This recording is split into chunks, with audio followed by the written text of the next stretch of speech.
अस्सलाम वालेकुम, कैसे हैं आप? जी मैं ठीक बिल्कुल। अच्छा, पहले तो ये बता दीजिएगा तमाम लोगों की आसानी के लिए कि ये जो प्रैक्टिस एंड प्रोसीजर एक्ट था वो दरअसल है क्या, और जो ये फैसला आया है क्या एज एक्सपेक्टेड था? देखें, इस कानून को आप दो हिस्सों में डिवाइड कर दें।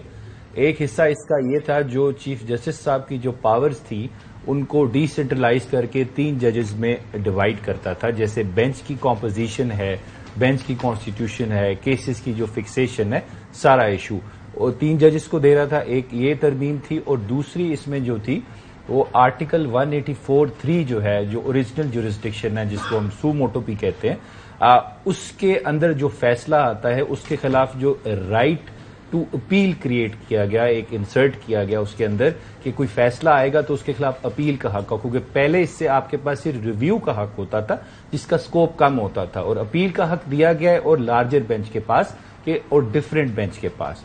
ये दो मेन आपकी जो थी ये कानून इस पे अमेंड हुआ था। लेकिन इसके साथ साथ अब जो फैसला आया है उसको भी समझने की जरूरत है। बिल्कुल सादा फैसला नहीं है कि सिंपल है। इसमें 3 फैसले हैं आपके। पहले आपका 10 जजेस से ने इसमें मेजॉरिटी दी है और 5 ने डिसेंट किया है, और 10 जजेस ने कहा है कि कॉम्पोजिशन की जो पावर्स दी गई हैं 3 जजेस को वो बिल्कुल ठीक दी गई हैं, प्रोसीजर जो अडॉप्ट किया जाएगा वो ठीक है, बिल्कुल आइन के मुताबिक है। फिर दूसरा फैसला ये है कि जो राइट ऑफ अपील क्रिएट किया गया है उसमें 9 जजेस ने कहा है कि वो बिल्कुल ठीक किया गया है, राइट ऑफ अपील ठीक है, और 6 जजेस ने कहा है नहीं ये आइन के खिलाफ है। फिर तीसरी जो इसमें इंपॉर्टेंट चीज है उसमें 8 जजेस ने कहा है कि राइट ऑफ अपील जो है वो ठीक तो दिया गया है, लेकिन उसका जो इतलाक होगा वो माजी से नहीं होगा, उसका प्रोस्पेक्टिव एप्लीकेशन होगी, रेट्रोस्पेक्टिव नहीं होगी। अगर इसमें आपको मैं एक एग्जाम्पल दे दूं, जैसे अपील का हक अब इसमें जहांगीर खान तरीन साहब को फॉर इंस्टेंस नहीं अवेलेबल होगा या मियां नवाज शरीफ साहब को अवेलेबल नहीं होगा। वो सारे फैसले जो इस केस के फाइल होने के बाद आए हैं 184(3) में, उनमें अपील का राइट क्रिएट हुआ है, बाकियों में नहीं हुआ। ये मैं आपको फैसला बता रहा हूं, ये मेरे एनालिसिस नहीं है, वो जो आप पूछेंगी तो फिर मैं आपको बताऊंगा फैसले पर। अच्छा, मैं थोड़ा सा इसमें ऐड करना चाह रहा हूं कि ये अब जो कानून है supreme court practice and procedure, ये नोटिफाई हुआ था 20 अप्रैल को, तो इस कानून का इतलाक अब 20 अप्रैल से होगा। और जो 20 अप्रैल से इन बिटवीन अभी तक जितने फैसले हुए हैं बशमूल नैब तरामीम को कलदम करार देने से मुतल्लिक, उस केस के अंदर पहले तो जो है वो यही सुना था कि गवर्नमेंट रिव्यू फाइल करेगी, लेकिन अभी जो है वो अब रिव्यू में, क्योंकि आपको मालूम है कि स्कोप बड़ा लिमिटेड होता है, तो अब उस केस में भी जो है वो अपील का राइट होगा, और वो जजेस जिन्होंने ये फैसला दिया है वो उस बेंच का हिस्सा नहीं होंगे, बल्कि एक नया जो है वो बेंच तश्कील पाएगा और बड़ा बेंच तश्कील होगा।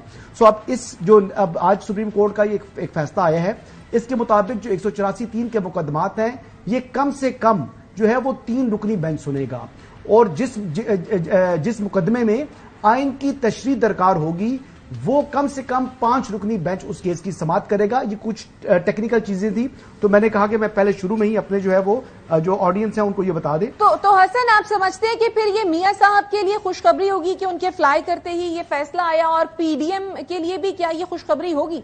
नहीं, ये बेसिकली सुप्रीम कोर्ट के अब के हवाले से ये है मामला कि आने वाले चीफ जस्टिस साहिबान के जो इख्तियार था 184(3) के मुकदमात के हवाले से, 184(3) को जब अबू ज़र सलमान न्याजी साहब भी कहेंगे, ये इसको कहते हैं ओरिजिनल जुरिस्डिक्शन सुप्रीम कोर्ट की जो असल इख्तियार है, वो सुप्रीम कोर्ट के 184(3) के जो मुकदमात हैं जिसपे बशमूल सो मोटो भी उसका एक हिस्सा है, वो मुकदमात में पहले वन मैन शो होता था, इख्तियार मिला है उस कॉन्टेक्स्ट में बात पहले वन मैन शो होता था। अब ये इख्तियार एक जो चीफ जस्टिस से लेकर 3 सीनियर 3 जजेस के ऊपर मुश्तमिल जो है एक कमेटी बन गई है। 3 मैन शो हो गया ना, अब 3 मैन शो हो गया जी। अब एक पायलट है और 2 को पायलट्स हैं। जैसे अभी पायलट जहां पर मौजूद है अबू ज़र सलमान न्याजी साहब, मैं और चौधरी साहब जो उनके को पायलट होते हैं जी। लेकिन हम बाकी 12 जजेस को कंट्रोल कर सकते हैं तीनों मिलकर। हाँ जी, बस यही समझ मैं कल्ली सवारी फिर जी। मैंने कहा फिर मैं कल्ली सवारी, आप अकेली सवारी समझे जी। तो अब अच्छा, इसके अलावा जो इसका सेक्शन 5 है, 5 की जो शिक 2 है, इसके तहत जो अपील का हक है 184(3) के मुकदमात में वो दे दिया गया है। इससे पहले 184(3) के जितने भी मुकदमात थे उसमें सुप्रीम कोर्ट ने किसी पर सो मोटो ले लिया और उस पर फैसला दे दिया, तो अपील का हक मौजूद ही नहीं था। تو اس مرتبہ جو اب یہ supreme court practice and procedure جو ایکٹ جو ہے نافذ العمل ہو چکا ہے 20 اپریل 2023 سے، تو اب یہ قانون جو ہے یہ نافذ العمل ہے اور اب اپیل کا حق جو ہے وہ میسر ہوگا۔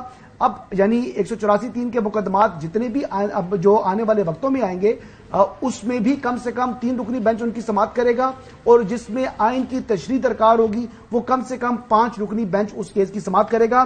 لیکن ماضی سے اطلاق کے معاملے میں چیف جسٹس جو ہے وہ اکثریت حاصل نہیں کر سکے۔ اس میں وہ ججز جنہوں نے چیف جسٹس کا ساتھ دیا تھا انہوں نے ماضی سے جو ہے اس میں اپیل کے حق کے حوالے سے ان سے اختلاف کیا ہے، جن میں جسٹس جایا فریدی، جسٹس جو ہے وہ مظہر عالم، اور اس کے ساتھ ساتھ جسٹس حسن اظہر رضوی جو ہیں، یہ 3 جو ہے ججز اس میں شامل ہیں۔ صحیح۔ اچھا چودھری صاحب، آپ اس فیصلے پہ کیا کامنٹ کریں گے؟ اچھا ہو گیا، فیصلہ آ گیا، کیونکہ سارا دن یعنی 24 گھنٹے جو ہے یہی چلتا رہا ٹیلی ویژنوں پر، تو ابھی کو آگے بڑھیں، دنیا میں آگ لگی ہوئی ہے اس کی طرف کو توجہ دیں۔ تو چیف جسٹس پاکستان نے اپنے جمہوری اپنے مزاج کا تو اظہار کیا ہے کہ انہوں نے اس کو سب کو ڈیبیٹ کرنے کا موقع دیا اور آج فیصلہ آ گیا۔ اب اس سے ہر ایک نے اپنی مرضی کی یعنی وہ تشریح جو ہے وہ کرنی ہے۔ ہمارے خیال میں سپریم کورٹ آف پاکستان جو ہے وہ کسی صورت بھی عوامی خواہشات کے برعکس ایکٹ نہیں کرے گی، خواہ وہ بندیال ہو، ساکم نثار ہو، گلزار ہوں، کھوسا ہوں یا قاضی فائز عیسیٰ ہو، جنہوں نے قاضی فائز عیسیٰ سے بیجا توقع لگائی ہوئی ہیں کہ وہ چوروں ڈاکوؤں کو، بدماشوں کو، ملک دشمنوں کو کوئی ان کے گلے میں رسا نہیں ڈالیں گے اور وہ ان کو کھلی چھٹی دے دیں گے اور نیب بھی اڑ جائے گی، ملک بھی اڑ جائے گا، لیکن چوروں کو نہیں چھوڑا جائے گا اور چوروں کو کچھ نہیں کہا جائے گا۔ He is not going to do it. اور سپریم کورٹ ایک ہو کے ملک کو آگے کی طرف لے کے جائے گی اکارڈنگ ٹو آئین اور قانون۔ اور یہ جو ہے نا اس وقت جو بالکل آپ ٹھیک کہہ رہے ہیں کہ آئین اور قانون کے مطابق جو ہے وہ آگے ملک کو لے کر جائے گی، اور